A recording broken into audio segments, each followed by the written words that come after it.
everybody. Here we are again. It's been forever for me. For you, it's been 6 days, 5 days. I don't know. It depends on if you listen to the bonus content. It's your two dads. We're back again. We're recording again. And we've got another great guest here. If you haven't already, be sure to like and subscribe and follow and all that stuff. I have to say it at the top of the show because if I don't, I'm going to forget. And someone told me that's how podcasts grow. So go ahead and do that if you can. Moving on, though, I want to introduce to you a wonderful veteran, a wonderful author, and a kind of sort of buddy of mine. His name is Joseph Soel. We want to thank him for coming on. He's going to make us all wiser and he's going to share some cool stories, I'm sure. And we're all going to learn a little bit. That's what we do here. We laugh a little and we learn a lot. So, Joseph, go ahead and introduce yourself. Give us, as much of an introduction as you want to give. Well, I'm Joe. Um, I'm an Iraq War veteran. I served there from 2008 2009 at combat Iraq. I wrote a book about my experiences and just really put a lot of love into that book. And I took a lot of pain from my deployment, a lot of things that really messed with me, and I put it into the book to try to heal myself. And in a lot of ways, to a great extent, that worked. And now I'm just trying to share it with other veterans and, you know, other folks who it might help. Certainly folks struggling with addiction, PTSD, that sort of thing. I spent 5 years working in the veterans nonprofit sector after I got out of the military. Now I am a hospital chaplain working on ordination in the Episcopal Church, going for an MDiv. So I'm a pretty busy guy, but I'm thrilled to be on, and thank you so much for having me. And no problem. So I guess we will kind of jump right in here.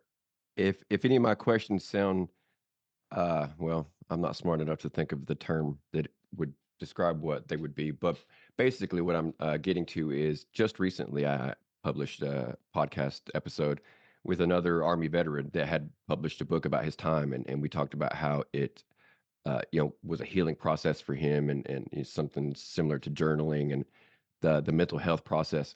So a lot of my questions are coming from things that we talked about that interested me that maybe we didn't get to, but some of Mm. them are a bit personal, as mental health, PTSD, and things of that nature can be.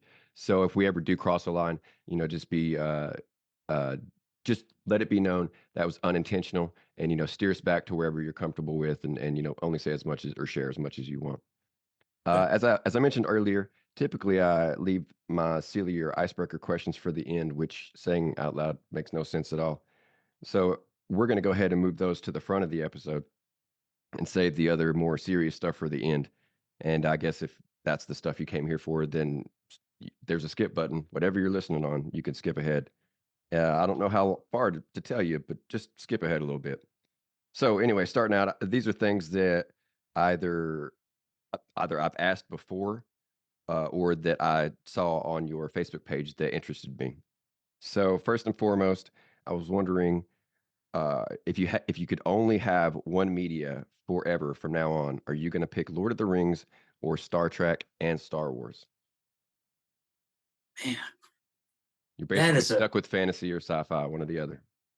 that is a tough one because I am a big Trekkie. I'm a huge Star Trek Voyager fan, but I will probably sit down today because you mentioned it and watch the entirety of Lord of the Rings in one sitting. So I'm gonna have to go with Star Trek just because of Star Trek Voyager.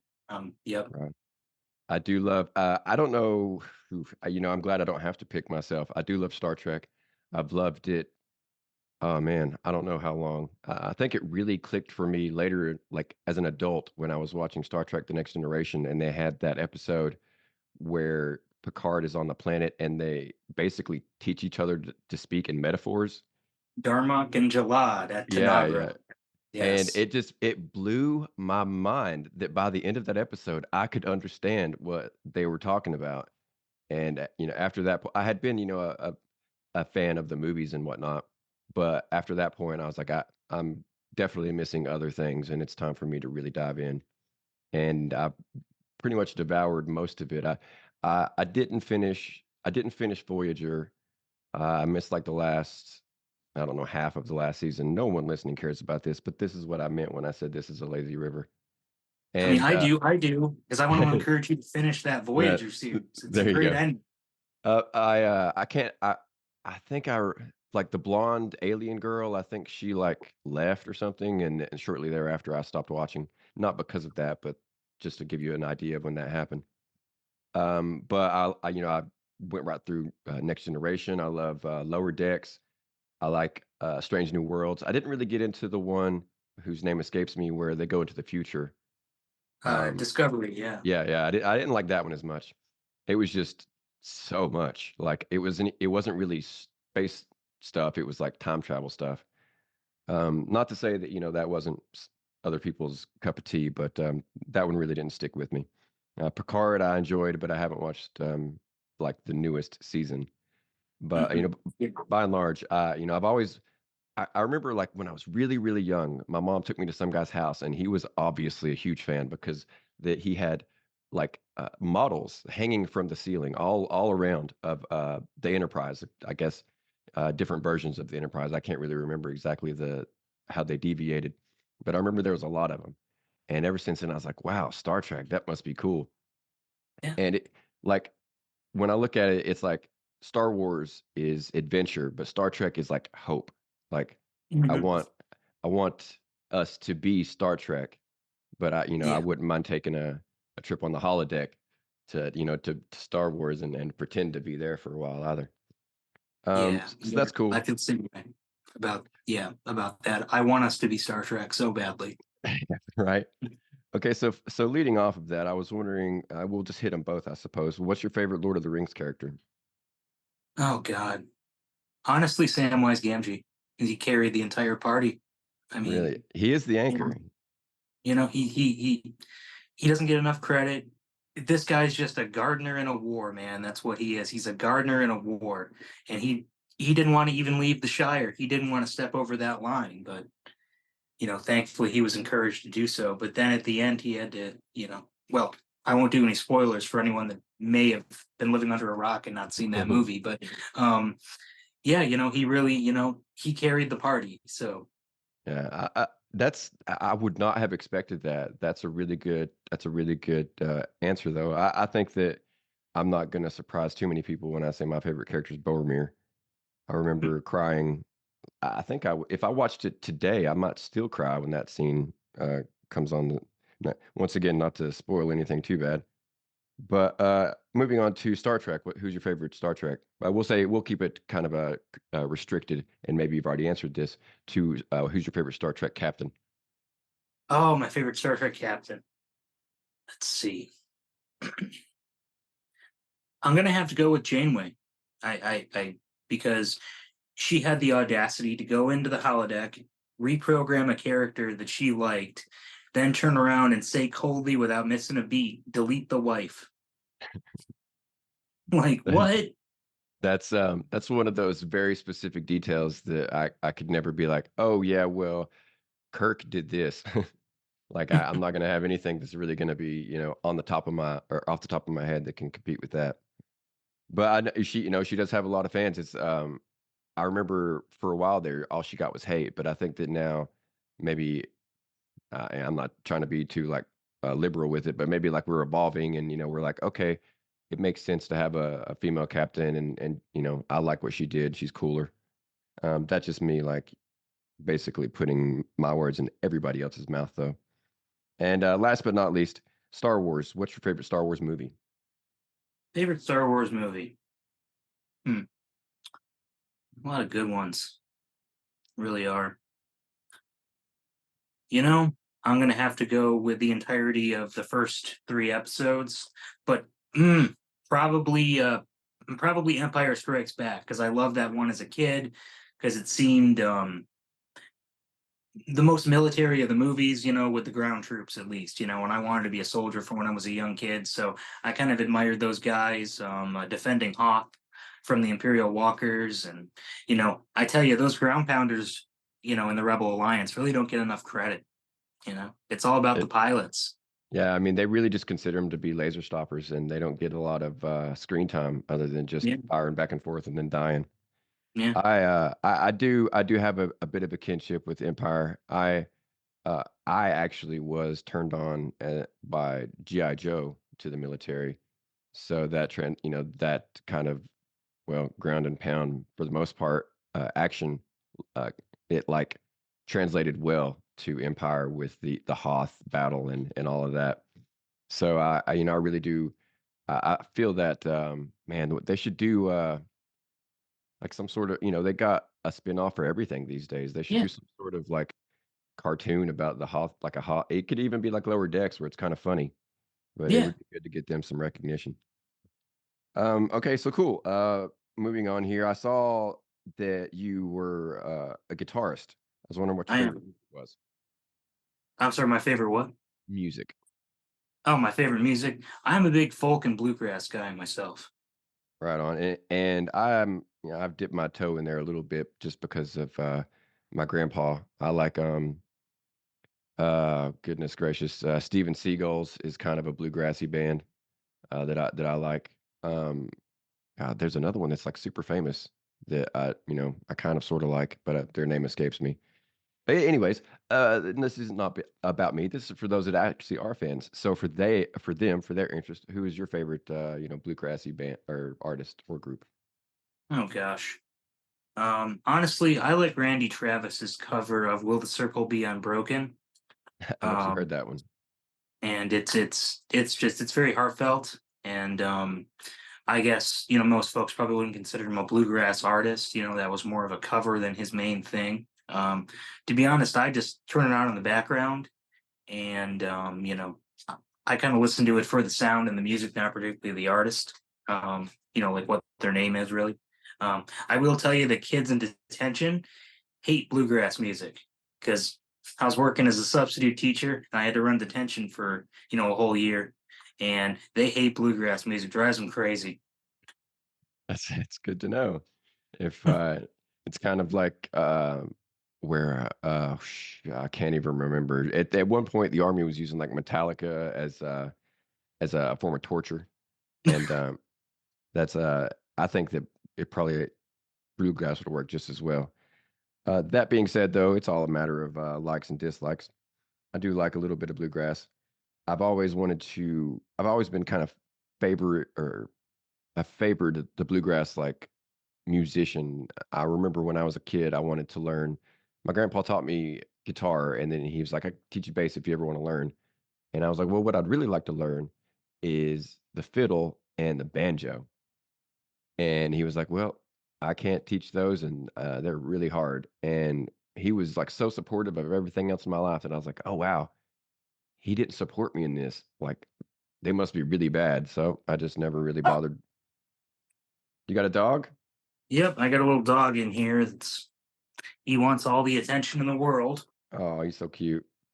We Yeah, got he's a little guy. we have a pit bull and a little dorky, kind of about his size. Um, they can't be in here when I'm recording, otherwise they constantly get up and down off the couch and their little nails Yeah, click on the ground. But we definitely allow dogs. We're dogs people here. We allow kids too if one happens to walk by or scream at you. But with that being said, moving on. Okay, so now that is actually the extent of the icebreaker questions. The next one was going to jump into what we're going to talk about later. So we're going to shift gears here and move back into the military side of things, and for you specifically, the Army. And I don't know that I'll necessarily take these in the specific order that I wrote them down. They just I just wrote them at random. So we're going to start off with my one of my favorite questions, even though I tend to get the same answer. When I don't, though, it's kind of like catching a fish, and it makes you keep going. What's the thing that you miss most about the Army? thing I miss most about the army. Mhm. Honestly, it's the camaraderie. It's feeling like you have a larger purpose. It's something that took me a long time to find again, and really, I wish I'd just taken more pictures with my buddies. I feel that, yeah. That's it sounds like a cliche, but it's true. You really miss some of those folks when you're gone, and I'm a guy that actually runs a reunion page for my old unit, of our deployment. So, we've got guys writing statements for each other for the VA. We've got, guys sharing old pictures and stuff like that. So, we tend to, sit together. We were a really tight knit group there, and we're still a tight knit group now. It's nice to see all their families grow, and basically know, that they got home safe and their kids are growing up, and it's just a really nice thing. So that camaraderie is definitely something I miss. Yeah, that's the answer that I personally give, and that's the one I get the most of. It's not the one everybody gives, and that's why it always surprises me when I get a different one.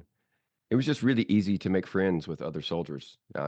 Black, purple, gay, brown, alien. If you had the uniform on, like Yeah, yeah, we were gonna be, buddies for like unless something came between us. Like any new person I met was like, well, you're cool. We'll probably be friends. yeah, And, yeah. and that just isn't the case like out in the world. No, I it's not. You're united by a common purpose, and you're beaten down by a common suffering.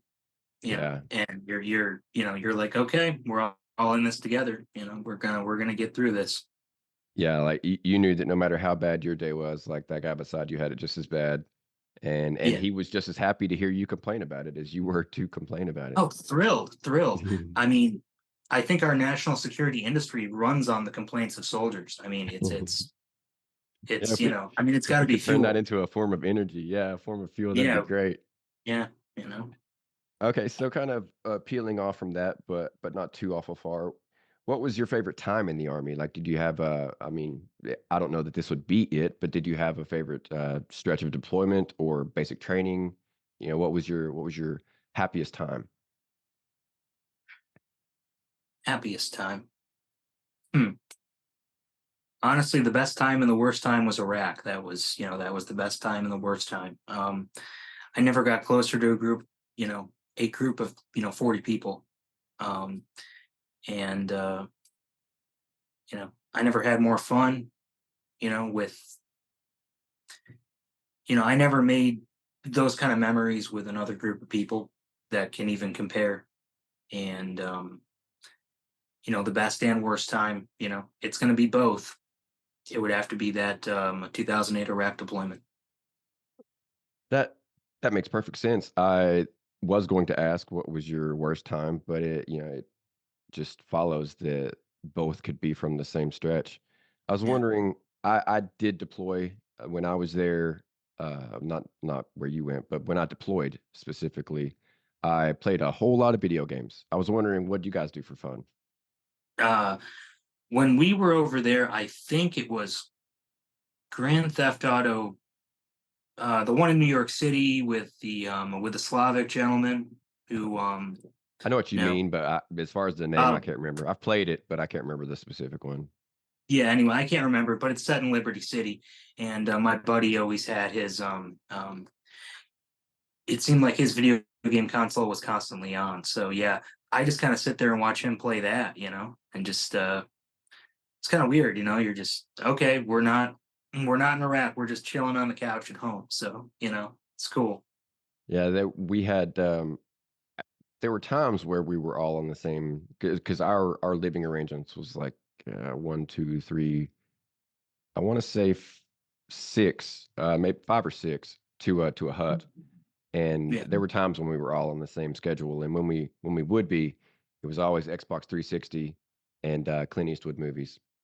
And Clint Eastwood movies. and then when they split us up, it was just basically Xbox on headphones. Yeah. Okay, well, so that does kind of tie everything there together as far as my quick deployment questions. I did want to ask you this. This is entirely opinion. Mhm. It does kind of uh, I don't want to say it applies to me, but it interests me because I almost went to Afghanistan. You did go to Iraq. Mhm. Have you heard any stories, or do you have any basis of real comparison that you could say, wow, Afghanistan sounded way worse, or I think Iraq was worse, like, or no, they both had their equal issues. You know, I think they both sucked. I mean, sucked in that, they caused a lot of suffering for a lot of people and a lot of soldiers, and it. I mean, I can't say one was worse, than the other because I only got to go to one sandbox, not the other. So, um, Uh, did you in Iraq, was it was it as crazy, when you got there and you were seeing the buildings and the way, the architecture and the land, was it as crazy to you as it feels to me, as it would be, or did you just take it all in as it came? it was crazy. We were stationed right next to the ancient city of Ur. It was in Kabat or Tallil, Iraq, and you could see that ancient step pyramid from every part of the base, and I'm a real history buff, and it really took my breath away when I saw it. It was, you're like, wow, there's the birthplace of Abraham right there. Mhm. I mean, that's really something. And I still wish I had taken the tour. I didn't actually take the tour when my unit went because I was assigned to night guard at the time, and I thought, oh, I'll have time to tour that place. I mean, I got a year. I'm here. I never went, and that's probably my biggest regret from Iraq. Actually, is not touring that. So you were allowed off base, like that it was safe enough for you to go places? Oh no, the ziggurat was within the wire of the compound. They Oh, actually okay. wired it off. Yeah, yeah. Right Um, on. no.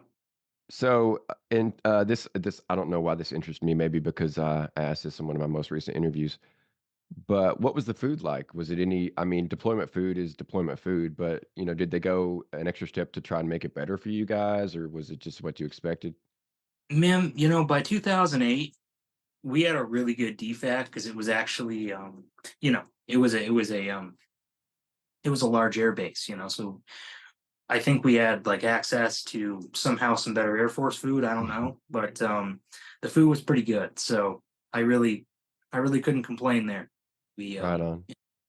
I I only hit up one defect the entire time I was in Bosnia. I don't know if they're, I think I may, now that I said that out loud, maybe I went to another one once. But for the most part, I hit up this one, that was basically like a hop, skip, and jump away. And it was all day food, but then after, like, basically right after dinner, they cut it out. It was just sandwiches. It was just chips, nothing substantial. Did you guys have food all night long? yeah, yeah, and the DFAC was open 24 hours from what I recall, because we used to send over to get food delivered out to us at the guard shack. So, um, it was, yeah, I mean, it was available, by that time in the occupation, it had been built up enough to where we had a lot of amenities on the larger air bases. So Right on. That's it pretty much, when I got to Bosnia, everything was just a peacekeeping mission, and they had built up pretty much everything they felt that they needed. They had a gym, they had a couple different defects, yeah. um, things like that. But I'm not saying that it was or wasn't enough. I know that I've heard stories that things were a little bit better wherever the Air Force was living, but that's Hmm. always the way it's going to go. Yeah. I had one guy on here that it was telling me that, like, I was like, so why the Marines? And he was like, well, I lived right by an Air Force base, and I saw their uh, how they lived and their facilities, and how it was basically just kind of a 9 to 5 sort of office job. And I figured that's not for me. That's I need things hard. I need things difficult. I'm gonna join the Marines. Yeah. And I don't. I told myself, I was like, I don't want to be. I'm kind of on that borderline of height, and I was like, ooh, I would hate to be on a sub. I'm not going to put myself in that possible position. I had contacts, so flying was out. I was never going to be Maverick. And so I was like, well, the Marines and the Army are kind of the same, but, like, I've always heard the Marines are really, really hard. And I don't want it to be really, really hard. So I went, like, because I was one of those, and maybe it's like this just about every place, but it was one shopping center where it was like Army, Navy, Marines, Air Force, like all right beside each other, the recruiters. And so I just, kept on walking until I got to the end, and that's where the army was. Oh, And yeah. and that's that's just how it went one day. Well, So you made the right choice. So I think so too, yeah. I'm not, I think I mentioned that it's not something I ever wanna go back to, but it's not something I ever regret. I'm happy that I did my time. I kinda sorta wish I had done more, but, with that being said, like, anything could have changed, so I'm happy where things are now, and so I have to be happy with how long I was in. So I'm yeah. looking over here, one thing that briefly did, catch my interest just because I had thought about this for a while before for dropping that dream dead and moving on. I was wondering how you got into the nonprofit side of things. Like, was that you answered an ad or something like that? I started a college internship with the American Legion, and I ended up getting hired on after I graduated, and continued in well, a lot of different roles there, both paid and unpaid. But I did a lot of advocacy work for homeless veterans, things of that nature. Uh, and I got to sit on their board for 2 years as the department historian, chronicling the activities of the Legion for 2 years, and that was during the pandemic, so it may be something someone actually looks back on and is like, "Wow, look at that! Everyone's wearing funny little things over their faces." That's weird. That's different, and it it was definitely a great time. I met a lot of great people in the Legion, and yeah, it's a good group for camaraderie. Right. Um, it's a I've little always bit kind of heavy on wondered. the boomers, but I'm sorry. Have you on the what? it's a little bit heavy on the boomers, but I was just going to say I've considered kind of checking that sort of thing out and vets, the Legion, that sort of thing. But it's I mean, I'm not young. I'm no spring chicken, but these guys are like, almost twice my age sometimes. And I just don't know how much first of all, I don't know how much they're going to want me around. mm, And on top of that, I don't know how much we're going to have to talk about necessarily because things have changed quite a bit from their time to my time. yeah, But at the same time, I do feel like there'd be quite a bit of camaraderie there. And I've thought about, once again, now revisiting that just to maybe find some guests that might want to share their stories in terms of veterans because veterans, we just, we're not the biggest sharers in the world. We're not yeah. necessarily out there to like talk about things unless we, really have a reason to. But that kind of moves me back over. I've got these questions spread out over 2 pages. That moves me back to the right page. I was wondering, kind of taking things a little bit more serious here. What was, you said that your favorite and your worst time were both deployments. So what was the worst part about deployment? Um, well, my honest answer, May 17th, 2008. Um, we had a we had an attack on our base. We had one rocket land, about 100 meters away and destroy a containerized housing unit, and we had another round impact the PX, which was right near, you know, our big living area, and then we had one rocket impact the. There was a little hookah bar restaurant on base, and three of our soldiers got buried. Um, and they were dug out. They were okay, but for 15 years I had a nightmare about that night. But I didn't know it was that night. I didn't know what attack it was. I didn't know. I had no context for it. So I thought I did nothing over there for for 15 years. I thought I did nothing. I wasn't really worthy of calling myself a soldier, all that stuff. And then my first sergeant wrote me a letter, for a claim, and he laid out everything that I did that night. Not that I'm this, hey, look at me, kind of guy, but it just blew my mind that what our minds can block out. Um, and my VA therapist says that it's a protection mechanism.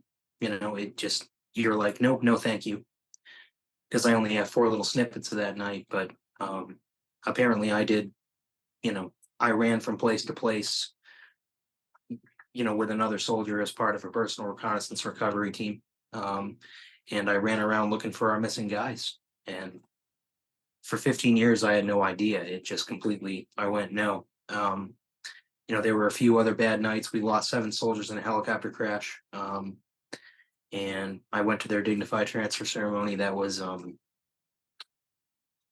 humbling because you felt like, you should be in that box instead of them. What could they have contributed to, you know, to life that they're not going to get to contribute, and what can I possibly do that's going to, measure up to that? Um, in our first week in country, we lost 3 soldiers in a mortar attack from our battalion. It was the battalion we were assigned to, 7th Sustainment Brigade. Um, that was a hard night. And again, a lot of this I got jumbled up and mixed up in my memory, and I didn't know which days were which, or if what people told me in the statements had really happened. So really, like I said, it was the best and worst time. For those myriad of reasons. That's both like fascinating and really serious. Like I'm learning, as you talk. I'm thinking that, if it affects me like it affects the listener, then you're gonna really help some people out. I'm kind of iffy on how to like order my questions from here on because I don't want to veer too far off of this. You've talked about how you've admitted not proudly, but you've strongly, bravely admitted that you are in therapy. I tried to do that. Like I missed an appointment, and it's suddenly like you're invisible to them and can't get back in. Yeah. But I'm wondering, yeah, after you went through all of that, you came back, even having blocked out like a lot of the bad parts of it all. What when you got back, or even before you got back, was there a point where you were like, my mental health is not good. I need to talk to somebody. My mental health was not good while I was there. It happened about halfway through the tour. Um, Thinking back on it now, it must have been right after that rocket attack buried those guys. And I won't be sharing this on my social media because I'm friends with those guys and I don't want to trigger them up. But it, yeah, it. I didn't sleep for solid probably 3 days. I was just going back and forth, and then when I got back, I started drinking real heavy, and it was it was pretty bad right off the bat. When I got back, it was, hey, I had a beer on the plane home from Fort Sill to Rochester, New York, and that was that. And I didn't stop drinking for 10 years. Yeah, that really closely parallels what my last guest said. It was, he had rough times over there, incidents like, similar to yours in their like lethal nature. But when he got back and he was able to drink every day, he started drinking every day, and it got bad really quick. Yeah, It was that freedom that you didn't have, like, for the longest time, and it just hits you in all the wrong ways, and it sent him down a bad path. Along those similar lines, though, he did find a light at the end of the tunnel through journaling, which then developed into him getting a little bit of help and turning that into a book. And he's published that. That's on Amazon now, and people can find that out. You can check the episode out and find out all you want to on that. I was wondering when that turning point came for you. When did you were you always a writer, or did you just start, in the process of your healing? some of the things in the book I started writing while I was in Iraq. There's a little section called "Insomnia: My Reenlistment Bonus." I wrote that during the 3 days. I just did not sleep, and that was yeah, that was really, that's what started it. I did it as sort of, like a blog thing on a blog site that probably doesn't exist anymore. And well, I happened to keep a copy of it on my computer. I brought it home, and then I didn't really start writing it down until probably 5 years after I got back, I started writing stuff down, and so there was a little bit of a lull there, but it was really therapeutic for me. I mean, I would urge every veteran to write their story, especially if there's something that's bothering you, because people need to know the realities of what folks who serve go through. They really do, because there's a civilian military disconnect, and the gap is only widening because so few people are serving. Now, if we have a big war and the draft comes back, that might change, but I'm hoping we don't. But um, you know, I'd almost rather have that divide than have a major war.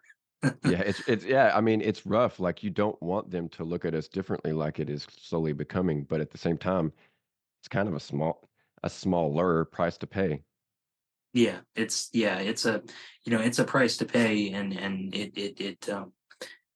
you know it insulates and protects a lot of people from the realities of a combat zone or from military service in general, and it makes us outliers.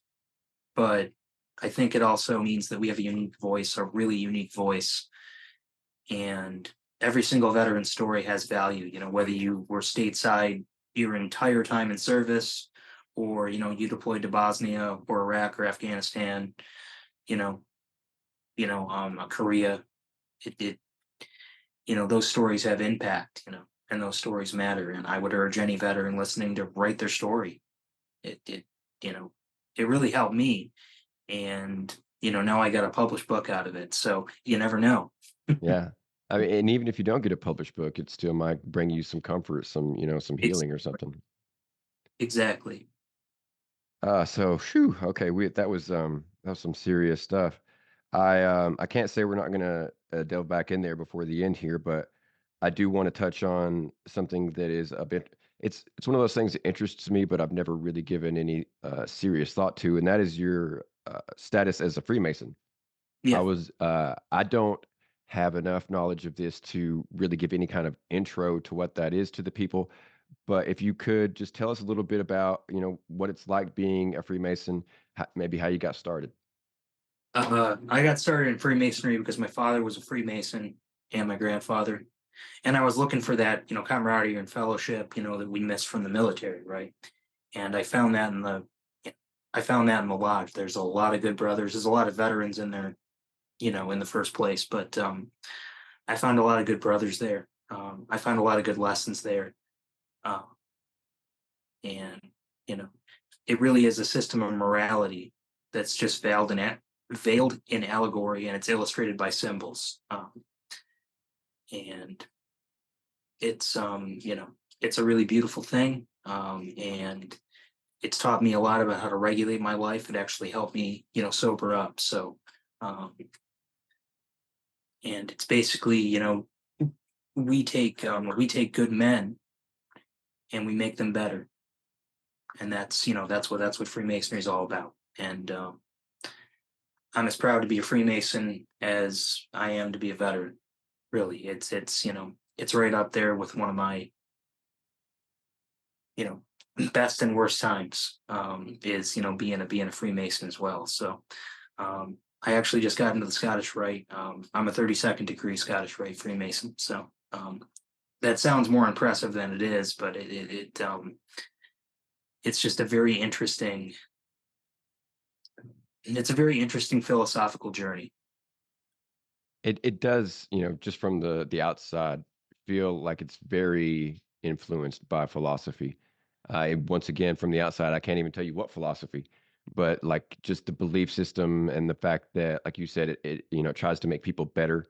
I've noticed a little bit of a change in a. We've talked about this. I guess he's my cousin, at least by marriage. He's a Freemason. As far as a level, I couldn't put a number to that. He doesn't share a lot. He's not trying to really give out a lot of information, and I don't really ask for a lot. But you did mention that the Scottish Rite, which brings me back to a question that we kind of sort of touched on before the camera started. Well, it already started rolling, but no one will see it. So, and that is the Scottish Rite shoe program. And I know that you are coming from a bit of a well, I guess an outside. look at this. But what can you tell us about that? Yeah, I had a question, asking you to share it. So, what can you tell the people about that? Well, the Scottish Rite Shoe Program is a program that gives shoes to disadvantaged, children. The Freemasons have a long history of philanthropy. I'm also a member of the Shriners. I've been down to the Shriners Hospital, in Portland, and we give, like a portion of our dues every year, from the Shriners to the hospital. I don't volunteer. I don't volunteer down there a lot just because I don't like, driving too much anymore. But you know, I will, go down there in the future when, there's a van going down, to visit some of the kids or what have you. But every year, my regular lodge or my blue lodge, is what it's called. It's the first 3 degrees of Freemasonry. We give $1,000 every year to the Shrine Hospital. So, and I know lodges all over the country do that. So, and that's no charge to the family whatsoever. For any bill. That's not covered by insurance. So, um, you know, the Masons have a lot of philanthropy, and really, the shoe program for the Scottish Rite, which is obviously a separate program, it's just one of those things. And Kind of like it's also one of the arms of an octopus, kind of like you guys are doing a lot of things. That's just one of them. yeah, you know, a smiling octopus. Like an Yeah. octopus sounds kind of sinister, but it's I yeah. thought that as I said it, but I was like, well, I don't know. I like octopuses or Oh well, octopi. I mean, so do I. I mean, I Yeah. love calamari, so Yeah. It does kind of bring to mind Hydra if you're a comic book fan, though, I suppose. So yeah. we don't want people thinking that you're in Hydra or anything. Oh no, Um, no, no. It's a yeah. It's a so great organization. so right on. I was thinking, I did Google a little bit. I did not click on any links, but I found that there is a chapter or like there's a some sort of group attached to the Scottish Rite Shoe Fund in Knoxville, which is 2 hours ish away from me. So apparently they are fairly spread out if they're near me. So Mhm. definitely needed around here. Uh, I hate to see it. It's it's sad thinking that there's homeless people like in this small country area, but it's everywhere, and shoes are going to be one of the last things that you necessarily spend money on when you need money for power and water and food and Yeah, everything. And it's something that you wouldn't necessarily consider. It's something that I wouldn't have considered, but it's good to know that there's people out there, a group out there, that is helping to keep people, shooed. I don't know really how else to say that part, but it's one of those things that love shod, shod. Yes, yes. shod. It's one of those important things that you just don't really think about. Like I put on shoes every day. It never occurs to me like not to have any. But there are poor and homeless kids that see that problem every day. Yeah, Um, so that is something. I asked him for anything that he thought would be interesting to ask a Freemason, and that's what he came back with. So I think that his thought process was to kind of promote as you said, philanthrop the philanthropy that you do as Freemasons. I think there's yeah. a better way of saying that, but I've never claimed to be a smart man. So we are coming Neither down have I. here. I'm sorry. I said neither have I. So Right on. So we're coming down here to a good midway-ish point, and I did want to kind of kick things over to you and let you talk about more of what brought you onto the show, more of what you're trying to promote, and that is your book, at least specifically, anyways. And I know that we've kind of touched on it a little bit, but go ahead and take this time to share more of it. And if you've already kind of given, I was going to ask you to give a story to kind of hook people to buy it. But I mean, damn, if they're anything like what you've told so far, then you don't need to do that necessarily. But be yeah. that as it may, kind of tell people about it. Well, like I said, I started it, while I was in Iraq, and I continued writing, after about a 5 year hiatus, and what I ended up with was two versions, and um, one version is, completely unillustrated, and it's just the basic text of, hey, here's the story, man. And then I made a deluxe version. And the deluxe version is fully illustrated. So every chapter has a picture, like a piece of art. I'll give you a peek inside here if I can find something good. Um, well, I mean, they're all good, but Yeah, of course. one We're of my talking about one of the my this is you The know one of my Broken Mirror of Memory, by the way, is the title of the book. yeah, the broken mirror of memory. Find my favorite one. Yeah, like here's one, a piece of artwork about the dignified transfer ceremony that I went to, um, and it's it was a really beautiful process to take this and go through and have it illustrated because you could see the tour coming to life in art, and you could see your own words coming to light in art, and it They're was really really good amazing. pictures, by the way, for those that aren't Yeah, yeah, if you're just listening on the podcast as opposed to YouTube, then the yeah. art's They are. how did you find an artist for that? Did somebody volunteer? Did you go looking? I am lucky enough to have a fiance that is a wonderful graphic artist. So, Right on. yeah, yeah, that's my blessing in life. And it really is a work of real heartfelt truth. I feel, you know, it really is my heart going out to the world, is what this book is. It's not something that you know I'm doing to make money. It's not something that I'm like, hey, buy my product. It really is. I want to share my story with you. You know, I really want to bare my soul to you. I mean, that's really what it is. And I don't know why I am that way, but I would say that the book is creation for creation's sake. It's something that I couldn't help but write down. Uh, and what I'm trying to do now, which I should have done before while I'm talking about it, is kind of pull up a small sample reading that I could do for you and your listeners that might entice them to want to hear more. Right on. And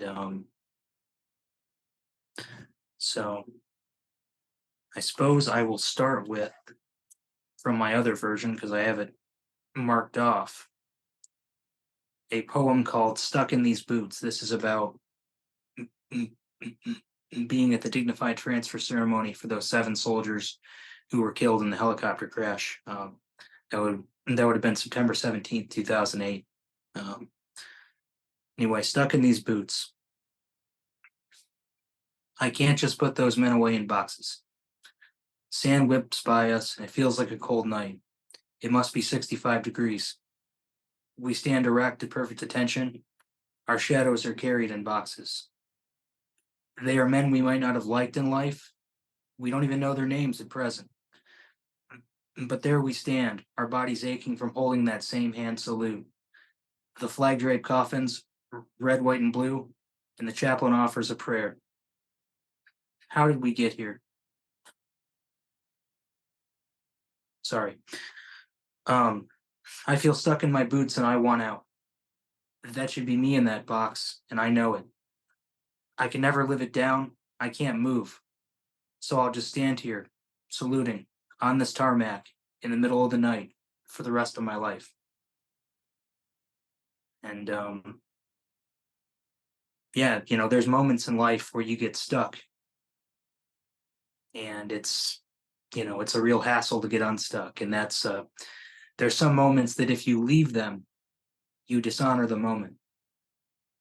And that's one moment that I don't ever want to leave. As much as I like to run away, I can't. I can't run away. That's Um, powerful stuff, man. yeah, that was one heck of a night. I'll tell you that much. And it took forever because there were so many coffins. I can't You know. you describe it to me, I could picture it, but I can't put my mind there. Like I can't make myself feel what it must have felt like just to, like to be in that place, dressed up to the nines, but like going through such a serious, like heart wrenching thing. It's just like there's so many emotions involved that it's just like I have no idea how, like, my mind would almost go blank just because I couldn't take it all in. No, we were in our regular, our regular ACUs, still dirty from work, and it was something that our first sergeant said. Our first sergeant, who's a really my camera system, uh, um, our our first sergeant said, "Hey, you're going to remember this for the rest of your life," and boy, was he right. And he later apologized to me for taking us there. He said, I didn't realize how much it was going to affect everybody. I didn't realize how much it was going to affect me, but he did the right and honorable thing by taking us there because those men didn't go home alone, you know.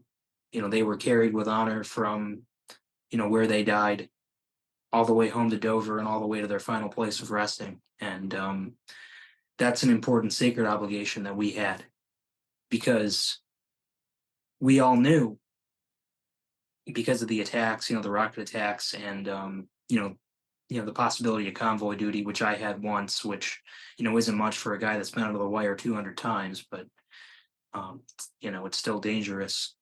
You realized, hey, in that moment, hey man, that could be you in that box. Maybe it should be, because what would their contribution have been to this world that you you couldn't possibly live up to? You don't know. Did we lose, did we lose the guy who was going to discover the cure for cancer, in that war? Did we lose the guy who was going to figure out how to do interstellar travel? It That's why war to me bothers me so much because we lose so much potential for little pieces of ground, for what Carl Sagan called the fraction of a pixel. Because when you turn that spacecraft around and you look at Earth from far enough away, like they did with the Voyager probes, it's a little dot floating in the darkness.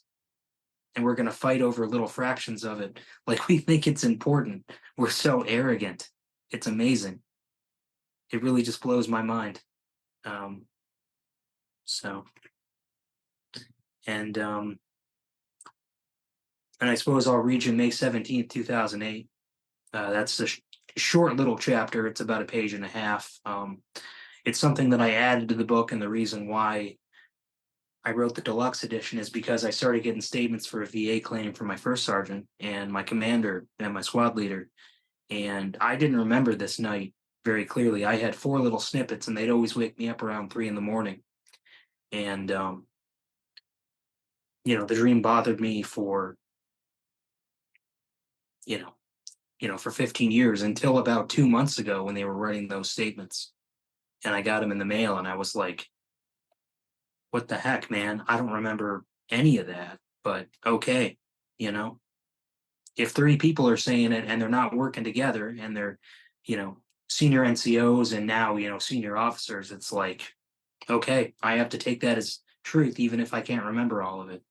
You know, so Yeah. this May 17th, 2008, 21:35 hours. This narrative is taken from the observations of others.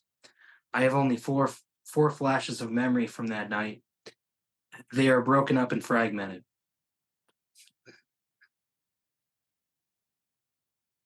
Wow, I'm not doing good on this reading today. I remember a rocket hitting close. I did not recall what I was doing beforehand. I remember scream. I remember there was screaming for combat lifesavers. I remember running with my CLS bag. I remember shouting into a bunker, "Where is Sergeant Taylor?" I remember being held back and being told I could not go over there. And this is information from other soldiers. Deception. I was preparing to go on night guard at the ASP, or ammunition supply point, with Specialist Smith. A 120 millimeter mortar landed at grid point 04726243336. This was right outside of our housing area, 198 meters. As we took accountability, we had 3 soldiers unaccounted for. I was then apparently tasked with checking each bunker in our living area. As I ran, a second rocket impacted near the left side of the post exchange, the PX or AFES. I spoke with a soldier who told me Sergeant Taylor had gone to the post exchange and the restaurant hookah bar called Six Bozzy. Specialist Smith and I returned to our living area, and informed our superiors.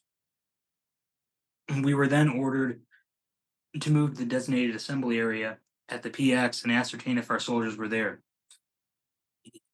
And Specialist Smith was also ordered to move to the Tactical Operations Center of the 530th Combat Sustainment Support Brigade and give a situation report and then report back. Meanwhile, our CLS teams were reporting back to our living area. Another rocket struck, exploding on the right side of the PX complex at the restaurant and MWR area, filled with soldiers. The explosion and blast wave were intense, and our two CLS teams split up. I was apparently on the move to the third impact site at that time. The MWR area was in total chaos. The restaurant was destroyed, walls and roof were all gone, and the surrounding buildings sustained heavy damage. All soldiers in the area were in action digging out the injured. Yeah, really not doing well on reading today. I think anybody could understand. Others were extinguishing fires in the area. Our three soldiers were within 10 meters of the point of impact. Our base was struck by 5 rockets that night. My friends were buried in rubble, and I was held back in order not to help save them because there were already too many rescue workers in the area. I had apparently been closer to the 3 scenes of the impact than I'm able to remember. I was moving under mortar fire trying to find my friends. I have never felt more disturbed, nor prouder that I was able to do my duty. I only wish I could have done more. I hardly remember anything from that night, and apparently I helped find our missing soldiers, but not before they were struck within 10 meters. In my nightmares, I can see that night most clearly. For 15 years, I had no point of reference for what attack that was or what I was actually doing. Through these statements from my fellow soldiers and from my unit, I have a truly new sense of pride in my service. I did what I was ordered to do under fire, and that is enough. I can now be more at peace with the value of my service and more disturbed by the black spots in my memory. That's heavy stuff, man. Yeah, I'm sorry to bum you out. Well, I mean, honestly, I was thinking like this is really going to touch a lot of people because I may or may not have mentioned I cut these into reels, and that's going to be really popular on TikTok. Like people are going to eat that up. That's just, you had me, you had me on the verge there for a couple times. I was like, I'm not going to cry, am I? Like, come on Yeah, now. well, I almost did. That's why I kept pausing. I said, "Man, I'm not good at reading today, am I?" It's I mean, like I said, my soul's in this book. It's not, I'm not packaging and selling a product. I'm literally sharing my soul with you. And I think more people have to do that in life because maybe we'd have a little more understanding and a little more compassion and a little less anger and malice. You know, if we didn't just walk down the street and you see a stranger, a coworker, a friend, and you say, "Hey, how are you?" And the answer always is, "Oh, I'm fine." When, you know, We're that can not sure as fine. hell be a lie. We're not Yeah. fine.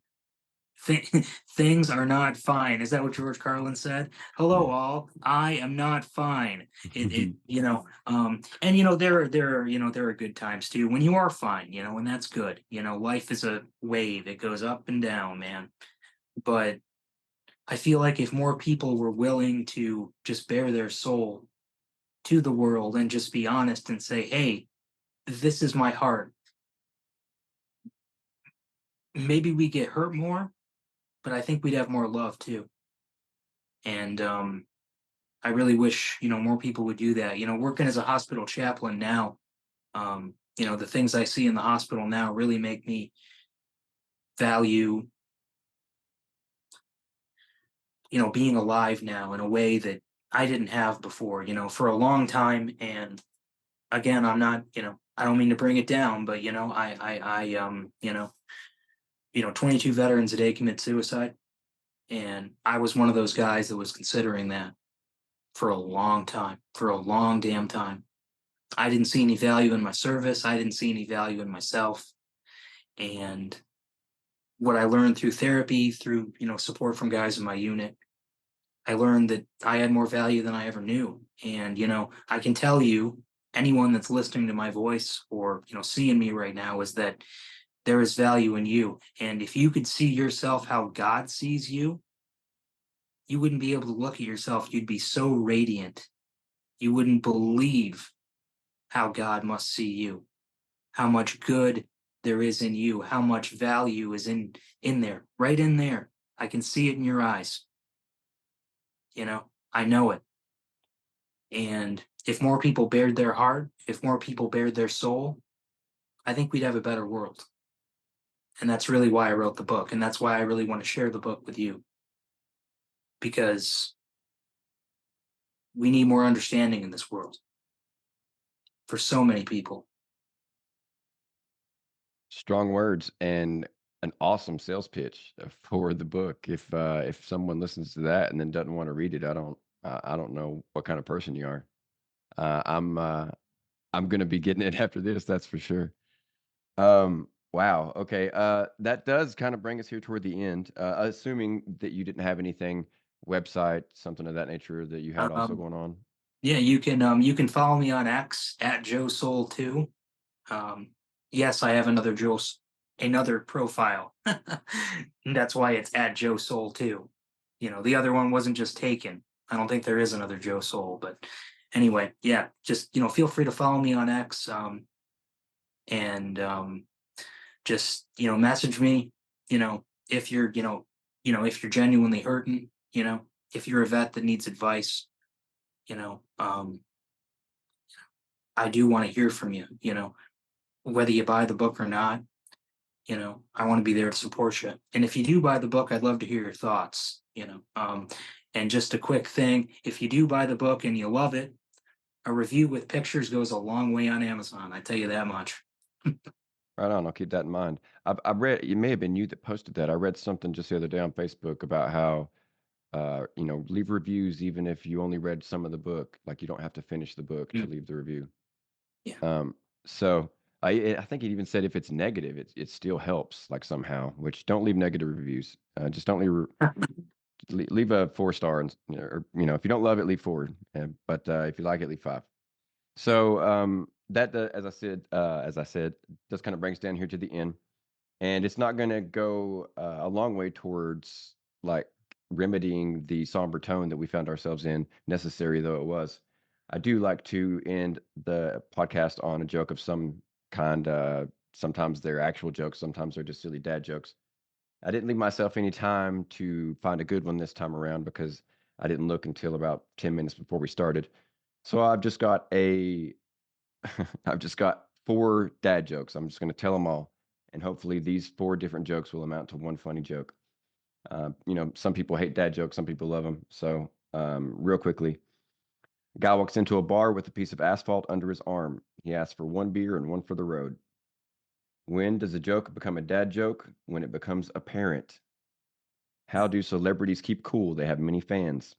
And lastly, why did an old man fall in a well? Because he couldn't see that well. Thank you, thank you. You're all very welcome. I hope that made everyone listening smile, or at least groan good-naturedly. For real jokes, go back to previous episodes or forward to the next one, and I will do my best to come up with something a little better. Quality over quantity normally, but today definitely quantity over quality. That's not going to go on a reel, but my OCD wanted me to keep things at least as close as I could. So we end up with a joke, and that's I could check that box off and make myself feel a little bit better. But aside from that, you've been just amazing. I feel like thankful to have met you, to have heard your story, and I look forward to putting this episode out there. I usually it goes at the end of the line, but I think that I'll probably put yours out not this week, but probably next week, and then we get those reels out there usually about a week after that, and that's when the message really starts spreading in terms of more eyes, more ears. Those TikTok, those YouTube shorts and reels, they can sometimes get quite a few listens and quite a few watches. So I am eager to get your message out to as many people as I can. Hopefully, it helps veterans everywhere. and it also, maybe get you a couple of sales. I know that's not your main concern, but it certainly be a good after effect. Yeah. And Sure. other than that, once again, Joe, thanks for joining. I do appreciate it. And from your two dads, we will check you later. And that's basically it for the podcast. This, if anybody sees it, will be a YouTube watcher. But that was awesome, man. I was super Thanks. nervous when I started out. You were really easy to talk to. I don't know if it was the Army thing. We just kind of, Army guys typically click. But you made it really easy for me to keep things going. You told some really awesome stories, and really shared like as you preached, you shared a really deep part of yourself. So I appreciate that. You don't get that from Well, virtually, well, you don't get that from many listeners. yeah. I do get some, I'm sorry, listeners, guests rather.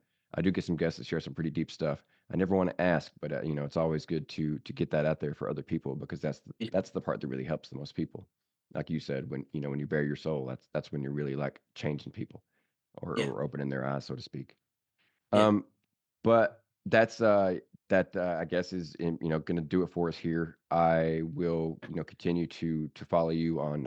I'm not on X just because I'm on like 97 different social medias, Yeah. but I will continue following you on Facebook. You post some pretty funny stuff sometimes, so that's always good to see.